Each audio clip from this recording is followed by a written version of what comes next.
Extreme লেভেলে যায়, আমার ঘৃণাটাও এক্সট্রিম লেভেলে যায়। আমি যখন রাগ করি, বদমেজাজ বলবো না, কিন্তু আমার মনে গাঁথেও সেটা এক্সট্রিমভাবে, আমি কৃতজ্ঞও বোধ করি এক্সট্রিমভাবে, আমার সব কিছু একটু এক্সট্রিম লেভেলে যায়।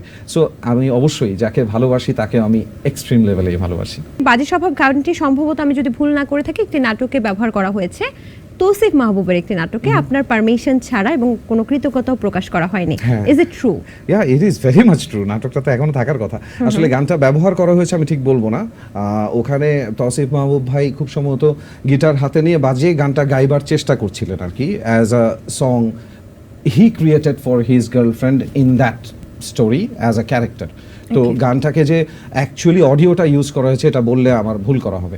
এবং আমি সত্যি কথা বলতে গানটা যেভাবে ইউজ করা হয়েছে তাতে আমি কখনোই চাইবো না যে ওই রকমভাবে নামে ক্রেডিটসে চলে আসুক যে এই গানটা রেহান রসুলের ছিল। Not like that. I thought মানে maybe the director or the producer or just an assistant director phone করে আমাকে এতটুকু বলতে পারতো যে রেহান ভাই আপনার গানটা এভাবে একটু নাটকে যাচ্ছে, I be happy. He is a hero না, তা আমি কে, I am just a singer. তো হি ইজ আ হিরো, তার কাছে আমার গানটা যাচ্ছে, আমার তো আরও ভালো লাগার কথা। কিন্তু ওই কৃতজ্ঞতা বোধের অভাবটা খারাপ লাগে আর কি। আচ্ছা, এবং যতটুকু ভুল না করে থাকলে যে এই গানটা অনেক ডিরেক্টর আপনার থেকে নেয়ার চেষ্টাও করেছে নাটকে বা বিভিন্ন জায়গায় ব্যবহারের জন্য, তো সেক্ষেত্রে আপনি দিতে চাননি, সেটা কেন? সেটার কারণটা হচ্ছে আমার কাছে মনে হয়েছিল যে খুব খুব খুব কম শিল্পী, বিশেষ করে বাংলাদেশে খুব কম শিল্পীর এই সৌভাগ্যটা হয় যে তারা একটা গানের মাধ্যমে একটা আইডেন্টিটি ক্রিয়েট করতে পারে, একটা গানের মাধ্যমে ছড়িয়ে যেতে পারে। তো আমি আসলে সত্যি কথা বলতে আমি মহাপুরুষ নই, আমার মধ্যে অনেক সংকীর্ণতা আছে। তো এই গানটা আসলে আমার নিজে ব্যতীত আর কারো মাধ্যমে প্রচার করতে ইচ্ছে করেনি, এটা আমি আমার নিজের জন্য রেখেছি। আচ্ছা, মানে কোন ডিরেক্টর চেয়েছিল আপনার কাছে এই গানটা? আমি এটা নামটা বলবো না, কারণ ওনার সাথে আমার বেশ কিছুক্ষণ কথোপকথন হয়।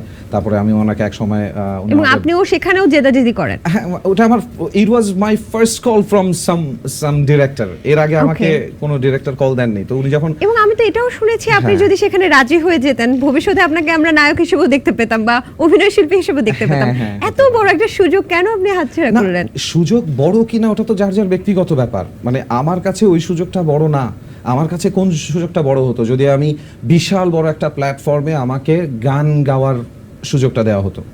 মানে আমি যখন অ্যাওয়ার্ড অনুষ্ঠানগুলো দেখি বিভিন্ন চ্যানেলে, আমার একবারও মনে হয় না যে সেটা আমি অ্যাওয়ার্ডটা কেন পেলাম না।